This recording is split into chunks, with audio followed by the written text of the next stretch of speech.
Hi everybody, welcome to performing a collections assessment.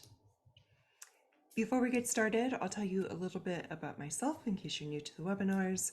I'm Rachel Woody, I'm the founder and director of Relicura, and I have more than 15 years of experience in the archives and museum field. And in addition to being a consultant and business owner, I am also an author and speaker and a people first advocate. Some housekeeping before we begin. A link to this recording and any of the links that we may share will be sent out 24 hours after this premiere to anyone who registered for this webinar. Keep an eye out for that in your email 24 hours after we do this webinar premiere. Also, this session is pre-recorded, and we do that so that I can share the maximum amount of information with you during this webinar and then can answer additional follow-up questions with you in the chat. And please feel free to share your experiences, questions, and resources in that same chat. We are using the YouTube player, so as long as you have a Google account or a YouTube login, you can join us in the chat there, so please feel free to share. Speaking of which, we are using the YouTube platform for this video premiere, and so any of the typical YouTube tools and functionality should be available to you, including closed captioning, as well as being able to expand or resize your video depending on what sort of device you are using. Finally, just please remember to respect this content is my intellectual property and is subject to copyright. Okay, getting into the good stuff. Today we're going to go over collections assessment, introduction, and benefits of it. We will get into the details for common areas of an assessment and plan. While our focus today will be on assessment, it's helpful to have the full view of the bigger picture as we get into this detail. And do keep in mind we're doing assessment today, but we will cover what the collections plan and those recommendations are in a follow-up webinar. We'll then get into the actual core pieces of the assessment, and that will include going over the survey spreadsheet that we use at my firm when we do our collections assessment work, and also share with you how we do our survey process, which is flexible and can be adapted to whatever your particular circumstance is. Finally, we got some great questions in the lead up to this webinar, so we'll cover those questions at the end, and we'll have some time, at least a few more minutes during that question and answer period to answer any follow-up questions you may have in the chat.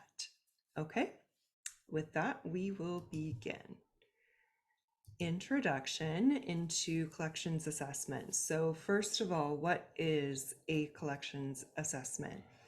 And for our purposes, for anyone who is in a collection field, whether it be museum, archives, special collections, our collections assessment piece will be essentially a survey of the collection to establish some foundational pieces of knowledge about it. So that can include anything that is helpful to describe the collection's current state.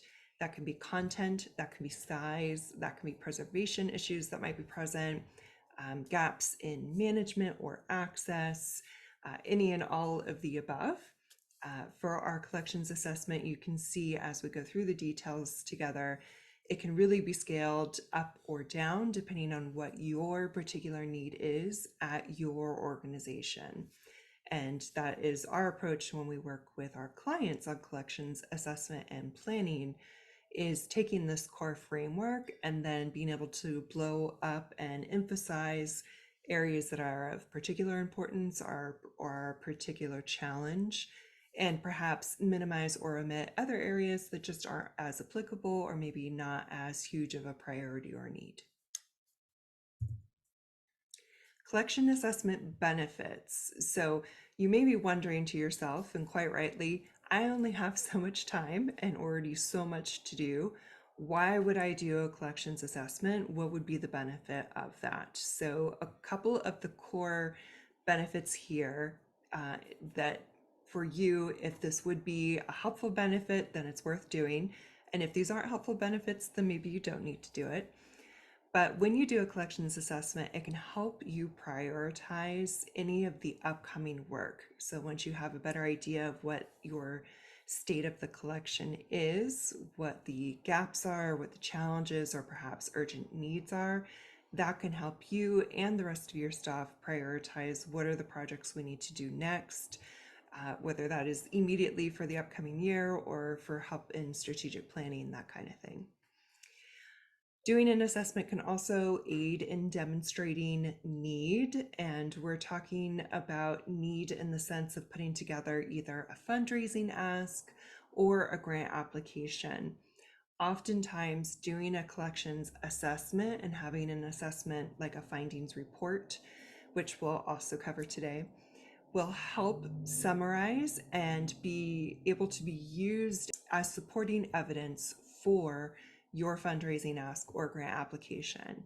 Oftentimes, these will be required for some of the larger granting agencies. So, thinking about like the federal level, for example, Institute of Museum and Library Services or the National Endowment for the Humanities, they are big fans and often require for their larger grants having the institution do a collections assessment first before they even consider what that next ask is, because they want you to do the research and the homework essentially of you figuring out what your collection actually needs and how large it is and what those costs might be before you even then go and ask for money.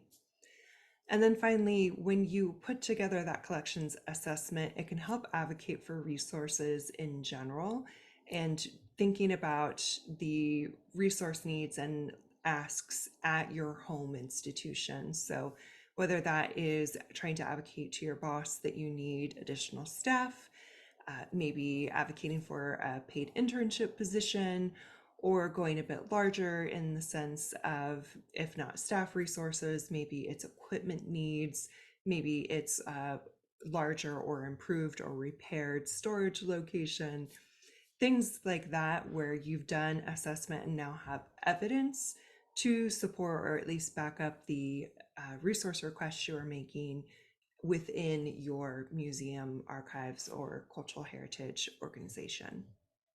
So, the thesis being this assessment, while it can take time to put together and to actually execute, can be used for multiple different activities that for you can either help bring in additional resources in the form of money or staff, and at the very least help you to inform and prioritize with your limited resources and time what are the most urgent needs based on this assessment. Benefits of working with an outside consultant. So we don't typically focus on in these webinars the consultant piece, but I do want to point out for this particular activity, sometimes it can be to your advantage to bring in like the outside expert, so to speak, even though you are very much your own expert and your opinions should be listened to absolutely. However, sometimes depending on the organization that you are in, or maybe you're going for a grant and so having that outside expertise is needed, there are scenarios where even though you can absolutely do the collections assessment on your own and write up your own findings, sometimes it can actually be more beneficial to bring in that outside person to do it. So instances where that may be the case is bringing in the outside expert because you need some more specific expertise in a particular area. Maybe, for example, there are some significant preservation issues that you're not as familiar with. Also, when you work with the outside consultant, they have a broader frame of reference in terms of what is quote unquote normal, or seeing specific scenarios or challenges in other collections and having the insight there to help apply to your specific situation. So there's some good outside knowledge you could tap into.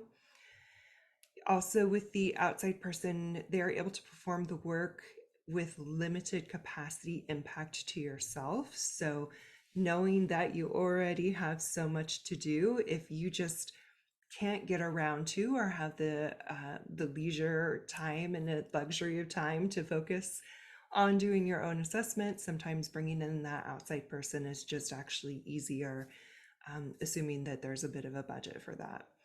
And then finally, providing that outside voice with a different level of influence. So again, that's not to downplay or shortchange your own expertise.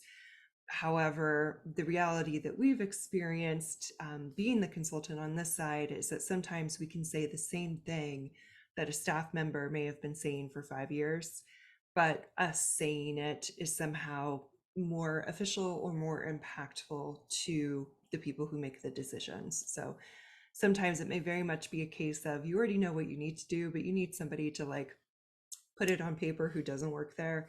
So if you need that kind of help, that is another benefit of bringing in the outside person.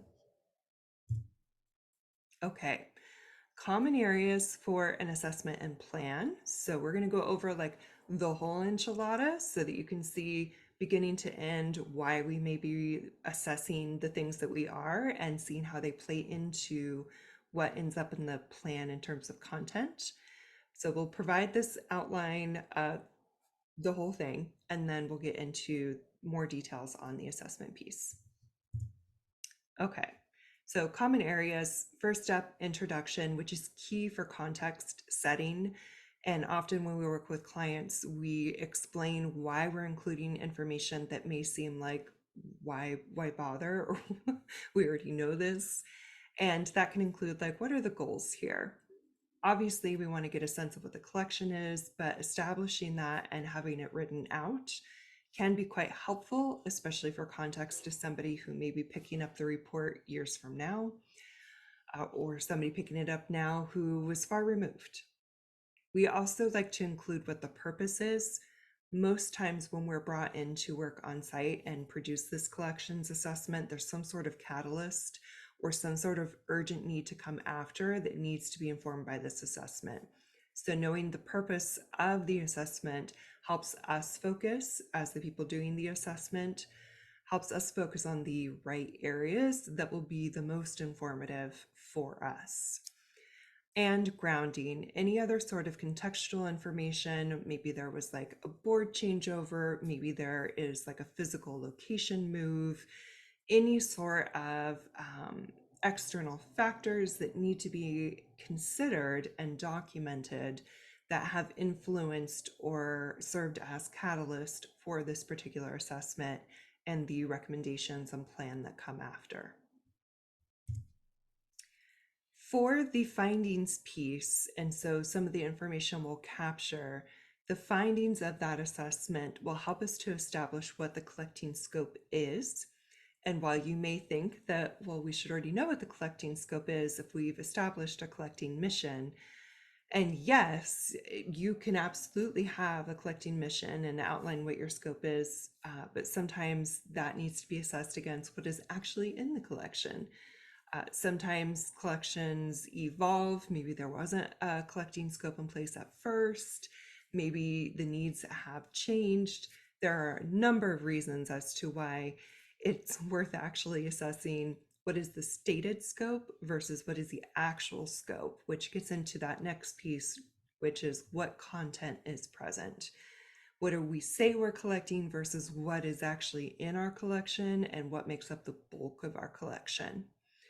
We'll get into, as part of that assessment, identifying the overarching topics or categories or themes for your brain, whichever resonates more. What are those overarching areas that help to classify your particular type of collection and to help sort of harmonize with, like, yes, we're in line with that scope. Knowing collection formats is incredibly helpful, and this is true of any type of collection, museum, archive, special collection. There are so many different formats to the objects and items we are collection caretakers and stewards of, and each of those formats has their own unique type of preservation, storage preferences, management needs, depending on what format it is.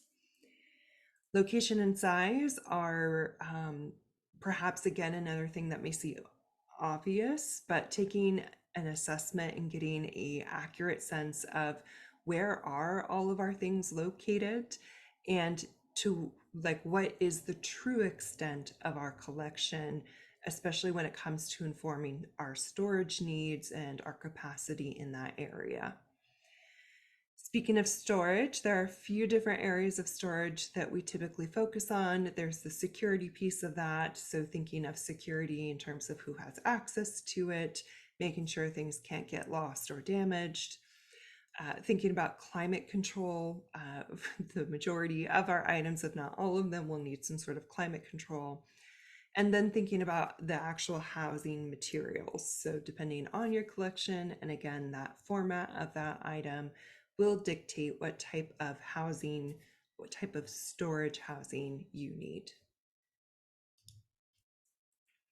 Then, as sort of the once you've done that assessment piece and gathered that info, there will also be the observation and noting of preservation issues that might be present in the collection. If there are any sort of management challenges, for example, accession numbering that has changed over time, and so now there's like 3 different numbering systems present, and or objects have been moved around, but the location in the CMS hasn't been updated, but clearly they're not where they're supposed to be according to the CMS. And then risks, and risks can include like the actual like physical risks in danger to the objects, but also the risks inherent in having those objects or making those objects available online, for example. So I'm thinking about provenance research that needs to be done, which could be a potential risk in not doing it.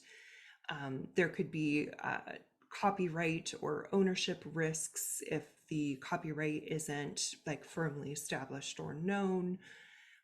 There can also be like personally, if it's archives related, it could be personally identifiable information present that should not be made available publicly, but is in the collections. So sense of risk is often involved as part of the assessment that we do, because that risk will dictate what can or should be done with those particular collection items in that management piece. And the collection plan part. So we'll do the overview of the plan, but the plan will be in a future webinar. So we'll go more detail in that future webinar.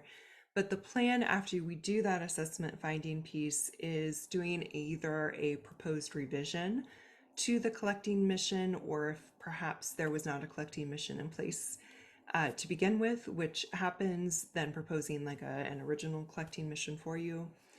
We'll give administrative, like a plan or recommendation, and depending on where your organization is, sometimes that is establishing for the first time administrative policies and processes around the act of accessioning, for example.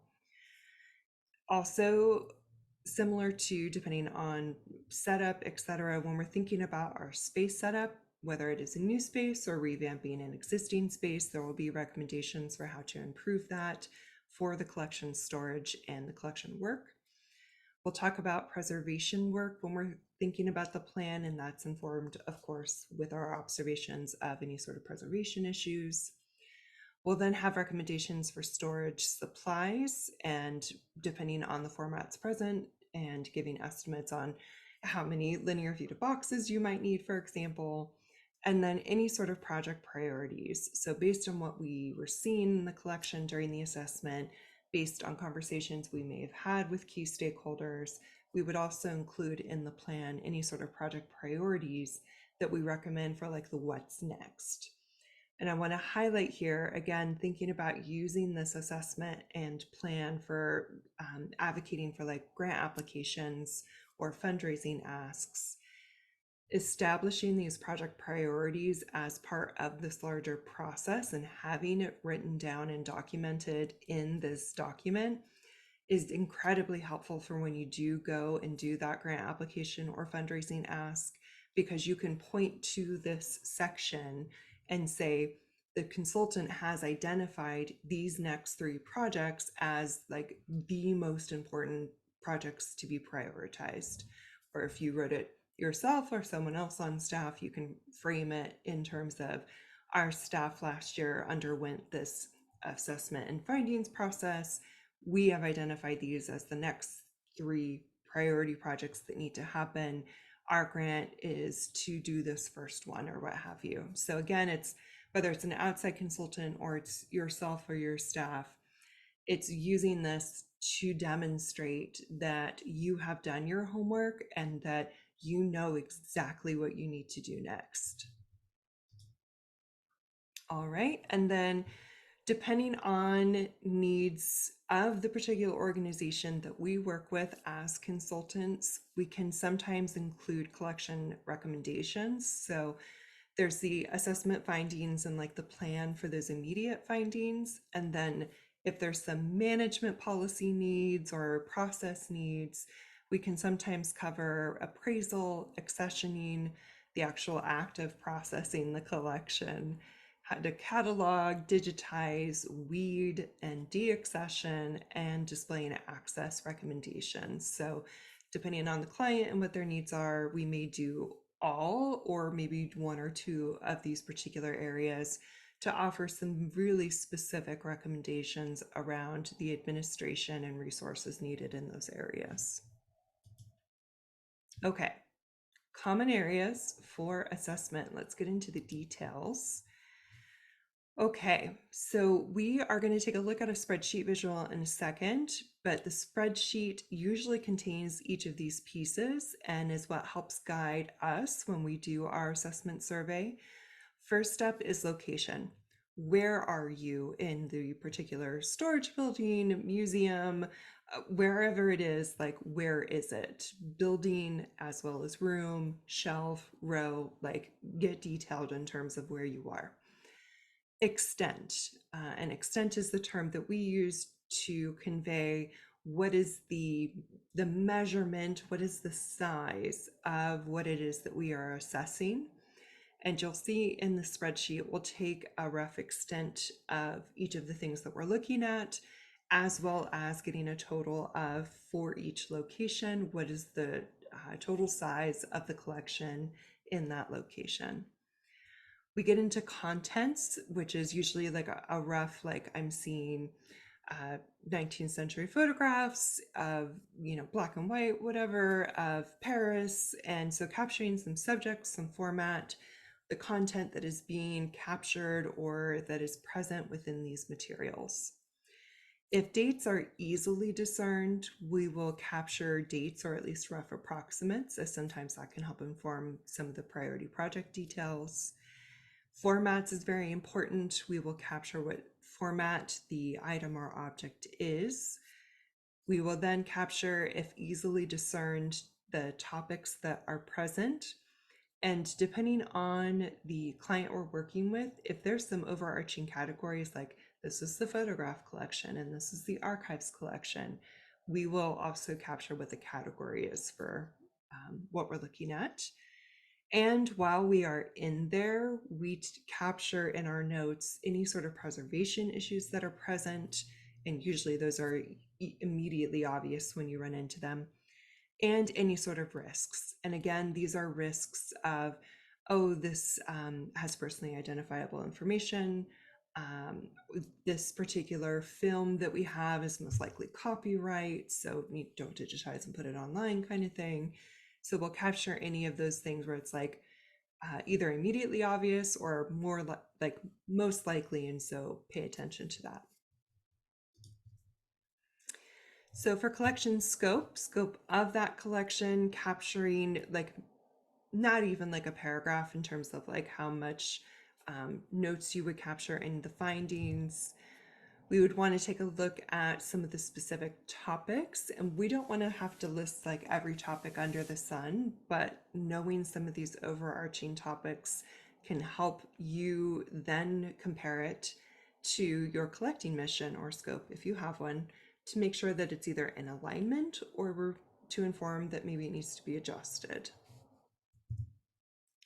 As we list out formats, it can also help us know what sort of supplies we need or storage needs. And so listing out examples of each of those in our little synopsis And again, these sections don't need to be like overly large or verbose, but just enough to capture like these are the details that we're looking at.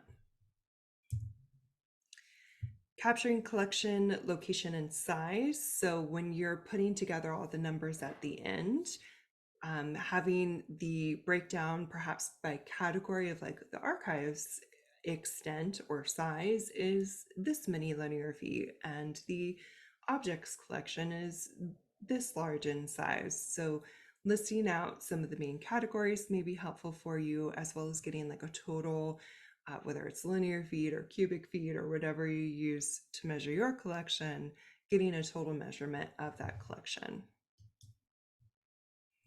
And then, oh, this is the largest category size. And so identifying those pieces, and that can be particularly helpful if you plan on prioritizing an area of the collection or a category to process first, for example, or perhaps digitize. Knowing how large those particular sections are can help you in like that project estimating piece that would come next. Okay, survey spreadsheet. So you don't necessarily need to read all the words on this particular screenshot of the spreadsheet. I more just want you to get the look and feel of what is on here. So across the top, we have our main labels that we use for our survey. And keep in mind, you can flex this in terms of adding more columns for more data capture or shrinking it down. Ultimately is up to you and what your needs are. However, I will point out you don't want to have to do multiple assessments on your collection. Doing just one assessment and doing a good job and in depth is probably the goal. So balance that appropriately. But across the top here, in terms of information we're capturing location. And when we're doing surveys, we're going to capture the location, like the room or the building that we're in, as well as, am I in a file cabinet? Am I in an aisle? Like, where am I if I am in an like storage aisle and row? If it's a file cabinet, like what drawer are we in? Or are we just looking at boxes? What are the box numbers? So capturing location of where you are, as well as where the stuff is to a fairly detailed degree in terms of you should be able to find that box again, for example. Right after location, we'll capture some sort of rough extent. For the most part, we typically do our estimating in linear feet, and that is literally the amount of space the object takes up on the shelf, regardless of cubic feet, and putting that in our spreadsheet column so that we can then use the spreadsheet later to do a total of all of the collection size or by category. We have a column in here for label information, and this can be helpful to capture even if not everything is in a nice archival safe box. Sometimes it's more helpful if it's not. But capturing any sort of outside label information, like this isn't an orange juice box, or this isn't a box labeled photographs from grandma, or anything that would help identify this is the right box or tray or what have you that you are looking at. The next piece is contents. And in this particular screenshot, you can see that we captured a couple lines worth of content for each of the things that we were looking at. This part is a balancing act, and we'll get into process in just a moment. But balancing, okay, how much time are we spending on each of these cabinet drawers? To what extent are we trying to capture detail? And balancing that in terms of including enough to know what is in there fairly confidently, but without going into the level of detail that would be so prohibitive to the process. So we're not going to itemize everything we find in that file cabinet or in that box, but we are going to provide enough information that we know what's in that file cabinet for the most part. Dates, if they're easy to discern, add them. Even rough circa approximations, this can be helpful for knowing the importance or the priority of the content. This can be helpful when prioritizing things that need to be digitized first or that perhaps need further research for rights. So dates can be helpful, but do not go to the extent where you would have to do research to figure out the date. Next column over is preservation notes. Some of the notes we'll use repeatedly in terms of like if it's a newspaper clippings, like our notes on newspaper clippings are going to be the same 99% of the time, which is they're very acidic, inherently fragile, brittle, that kind of thing. Other things that you look at may have a much more specific or unusual preservation note, in which case also definitely note that. Our risk column in this current example, we don't have a risk example, but this particular area is where you would capture, this has financial information, this has personally identifiable information, this has potential like copyright information that we need to take a look at. So that's where that information goes. And again, anything that is easily discernible when you are looking at it, nothing that you need to do research on. And for this final column in this particular example, you'll notice that we have categories established where we're identifying, in this particular section, it is mostly of the photograph collection, but we do have some of the founders' personal papers in this particular location. So those are the columns that we use for our survey spreadsheet. I definitely recommend using a spreadsheet because then you can slice and dice that data any way you need it to work for you. You can also do Control F for like, where was that box of vintage Western photographs that I know I entered in here? And so just aiding you in any sort of future project work or anything that you're trying to find later on, the spreadsheet by far is the best format we've found for doing at least this raw data collection of the assessment findings. Okay, survey process. First thing to think about is how to scale it appropriately. Us as outside consultants, when we do an assessment, we're usually traveling in for it and we have a finite amount of time to perform the assessment. And when we work with clients, we'll typically ask them to send photographs of the space. If they happen to know linear feet, to send that number to us too. But having images of the space helps us to know how long we need to plan, if there are things that need to be moved so that we can access other things. So we'll be able to estimate based on like visual of size of the room as well as like how packed it is or not. And so that's what we use to sort of scale. Depending on how big the collection is, we may also throttle how often or to what degree we look at things. For example, our preference is to open every box, essentially, look at every file cabinet.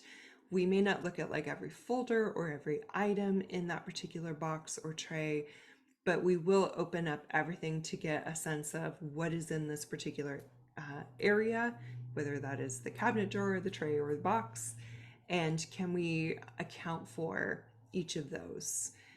If the collection is so large, we may go like every other box, or maybe like each shelf, we'll pick a portion of that shelf to get a sense of what is on that particular storage shelf. So for you, if you're trying to do the assessment on your own and it's a large collection and you don't have a whole lot of time, sometimes doing this more selective process where you're not looking at each shelf or every box as an example, you can at least get a good sense of the state of your collection at a sort of a higher level. I also recommend setting out and establishing your assessment time. This will help you keep pace. For us, it's forced because we're only there for so many days. But for you, it is particularly dangerous and therefore more important for you to have an established assessment time. Otherwise, you could be assessing this collection for years and not be done. So having a set time of like, I will only spend 2 days on this will help you keep pace with like, okay, I spent too long on this shelf. I need to space out how many things I look at, as an example. Have your spreadsheet ready. So if a spreadsheet method is the way you go, which we recommend, but everybody's brain is different, whatever it is, have that tool ready to go because you're going to be typing in your notes as you're looking at things. So having that ready will be very helpful for you. I also recommend, like, while you were in there and doing the work, taking reference photographs and video can be incredibly helpful to help establish, like, to orient where you were in the room, to where the object or the things are, to opening each of the boxes and seeing a rough account of what is in there. Because as well as you may have taken notes in your spreadsheet, there may be one area where you're like, well, I know it had this particular preservation issue I wanted to note. Like, I can't go back as the consultant, I can't travel back and go look at that thing. Or perhaps you at your desk, like, it doesn't make sense to like go to the next building to look at it. So having those reference photos can be a big time saver, as well as help ensure the accuracy of what you were capturing. Can also be helpful, especially for the preservation issues for the granting applications and fundraising asks. I also recommend doing like an audio recording of your assessment of each of the location spaces. For us, when we're in assessment mode, like, we have looked at and taken so many notes, like there's so much detail crammed into our brains at that point that sometimes doing an audio recording as you're walking the shelves and looking at things in a more broad sense, just like a 5-minute recording, can be incredibly helpful to refresh your memory on, oh, right, when I was in that location, the climate control was a little weird, and I was noticing these things in these boxes, and this over here needs to be moved. So things you may not have necessarily captured in your spreadsheet and may not remember a month from now, but can remind yourself of when you have these memory aids or aid memoir. Continue to clean and refine your spreadsheet after the assessment. So when we're in assessment mode and our hands are dirty from all the digging through things, our notes, we may have like shorthand, or like, oh, we need to go back and put in like the actual, what does that acronym mean? So there's always going to be additional stuff that we'll refine afterwards, which when we're looking at the photos, when we're discussing things as a staff, can be very helpful to us finishing out and finalizing the data that is in that spreadsheet. So while you do your assessment and like 80% of the stuff you have in there is done, there's still about 20% of like post assessment work to polish up the actual assessment data. And after that is when you begin to coalesce your assessment findings into that assessment report, of which we went over some of the sections. They don't need to be very long or verbose, just enough to capture and convey what the spreadsheet is telling you. So getting into those findings, thinking about the content, what is present, what falls within the collecting scope, if there is one, what falls outside of that scope but maybe should be included, and what falls outside of that scope and should be disposed of. I think I skipped, yep, topics. So just a refresher, doing that capture of what are some of like the overarching topics that we are seeing in this collection. If you are capturing that on your spreadsheet, doing that category reference to this is what we decided we were capturing, for example. And then for formats, having those listed out as examples for each of the formats that you're seeing. And again, major categories or anything that is so unique that it's going to pose a particular challenge or that needs some sort of specific abatement.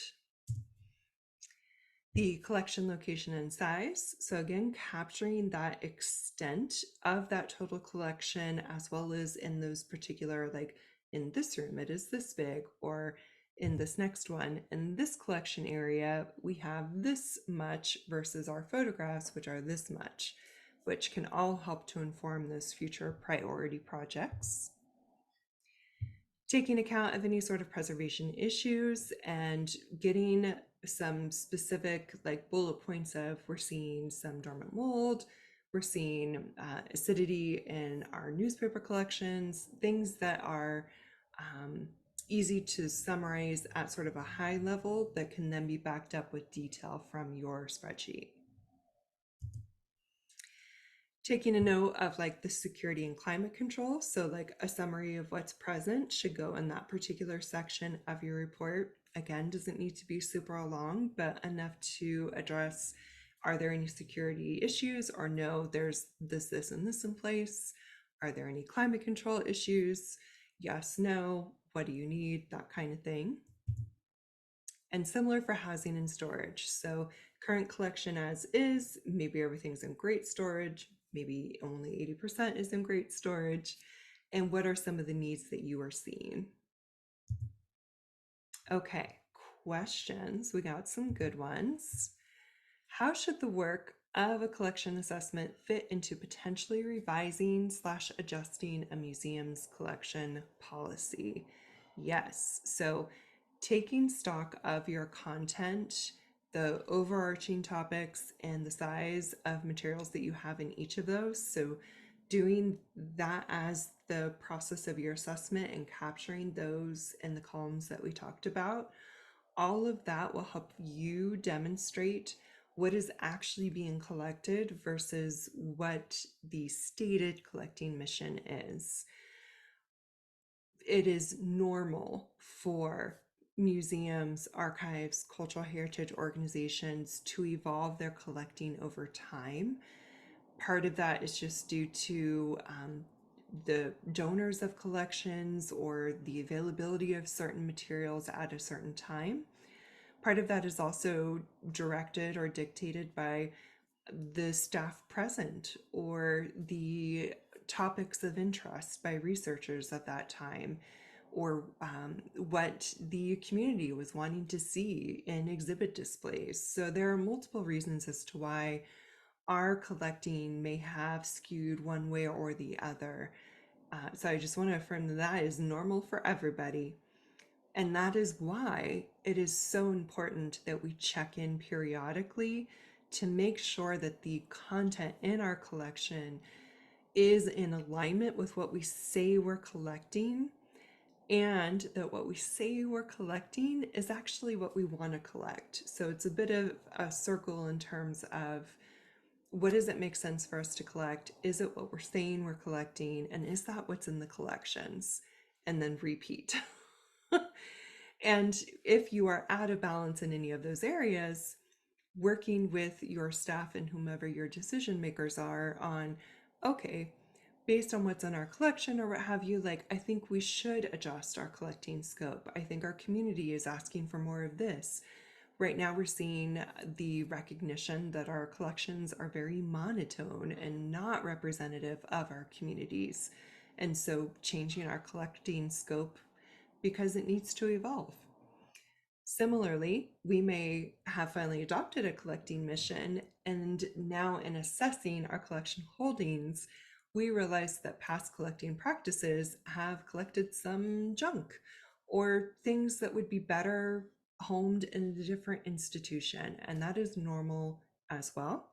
And that is also why this process is so helpful.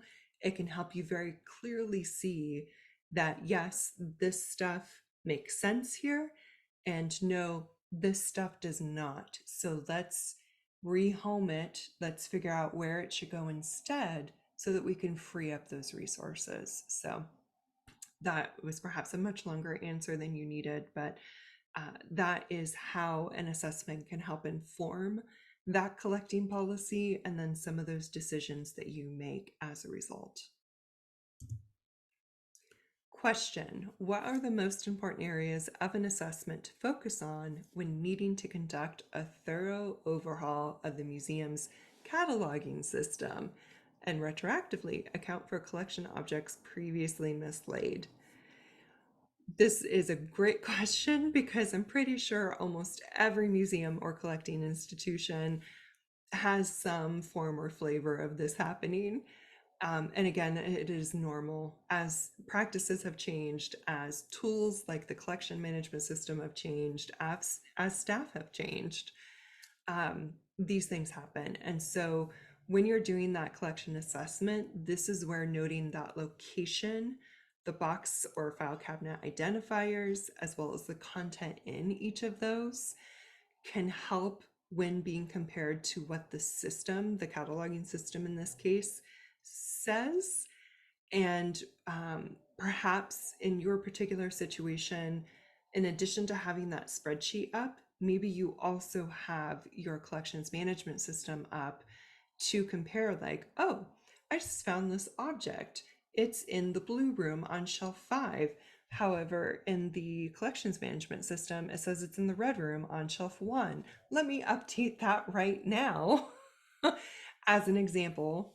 And or the reverse, where you get a listing of locations and what should be in each location from your collections management system, and then bringing it with you and marking it up as to whether those things are on the shelf, or if you found them elsewhere. So depending on what your brain likes best in terms of order of operation, but I definitely recommend that this be a part, the bringing the cataloging system in as part of this assessment, because you're right, you're already in there and you're already assessing things. So capturing what things are and where they are will be helpful for you to reconcile these issues at the same time. Question: what is the optimum, most efficient approach to conducting a collection assessment given limited time, staffing, and financial resources? Yes, we have so little time. This is so important. So scale to the time you have. And if you need guidance on that, I recommend starting at the 2-day mark. If you have a really large collection, I might let you go to 5 days, but usually 2, maybe 3 days is enough for most people. So scale to the time that you have. Bring in outside help if you can, whether that's volunteers or interns, staff from another department that might be having a slow season. If you can bring in a contractor or an outside consultant, sometimes that can be helpful. Have your spreadsheet prepared if spreadsheet is the way you're going to go for your brain, and take, oh, it says lost, and take lots of photos in a systematic fashion. So again, this is the room, here's the overview of the room type of photo or video, here's each shelf, here's the inside of the box or the tray on this shelf. That way you can sort of speed through the assessment part, but then when you're going back and refining or you need more detail, you can refer back to those photos and video instead of having to like get up from your desk and go back to that room and figure out which shelf you were using. So using that spreadsheet, using those reference photos, those will help be huge time savers as you move forward in that process. Question: what do you do if you have more stuff than you can store or display? So much of our collection is repetitive and historically insignificant, leading to storage problems. How do you deaccession unwanted items properly? Yes. So we are going to have a whole webinar on deaccessioning because it is very in vogue currently, and I think much needed. I think there's a reason why it's in vogue, and it is so important to the health of your collection, right? Like if we have things in our collection that's taking up space, that means it's taking up resources. That means you can't collect things that you want or should be collecting. So deaccessioning is just like a natural and healthy part of what it means to be collections managers, and is absolutely a part of our whole collections management cycle. So to answer your specific question, I think first reaffirming your collecting mission and scope. And if you don't have one, creating one, something to give you guideposts or guardrails or whatever, however it's helpful thinking about it to help you determine, yes, this is what we intend to collect and keep, and no, we don't need this. So you need that first. Second, based on that, create a policy if you don't already have one. And for so many institutions, This policy has never existed before, so if you don't have a deaccession policy, you are definitely not alone, but now is the time to make one and have that be based off of the collecting scope. So your policy can reference if it does not fall within collecting scope, if it does not help us meet our mission, policy language, then the museum or archives or what have you will deaccession these items in like 2 to 3 steps of what that looks like. For example, you may like first we'll reach out and offer it to a peer museum, or we'll offer it back to the donor, or we will discard of it depending on what it is. Offer some ways of which deaccession could take place. And then stay tuned because we are going to do a webinar on this because it can be a hot topic. Usually not for collections managers. Y'all know what we need to do. Usually it's more of just sort of education, both for donors as well as higher ups. But we will be talking about that in much more detail in just a couple months. So great question. All right. Question: is it necessary to hire a subject matter expert to help with the deaccession process, or can a consultant who has the necessary general expertise in collections management handle the task?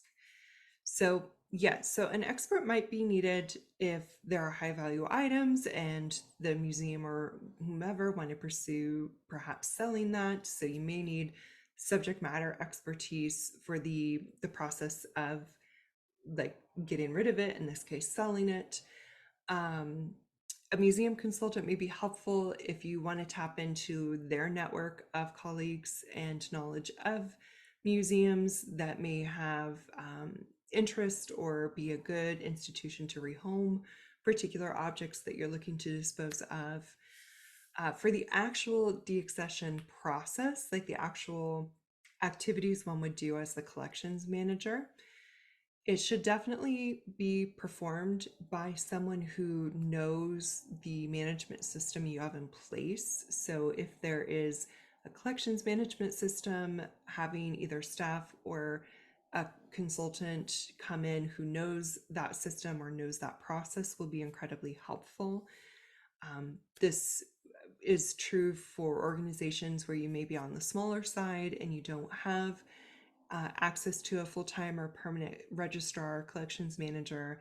Then yes, if you're going through like a focused deaccession period, bringing in someone from the outside who knows how to go through that process confidently and effectively could be very helpful for your project and to help get those things properly deaccessioned and disposed of in whatever form that needs to be, following policy as well as any sort of ethical or potentially risk, like personally identifiable information, kind of like specific disposal needs. So it depends on what it is and what your needs are. But yes, bringing in an outside person can be really helpful if you don't have that knowledge in-house. All right.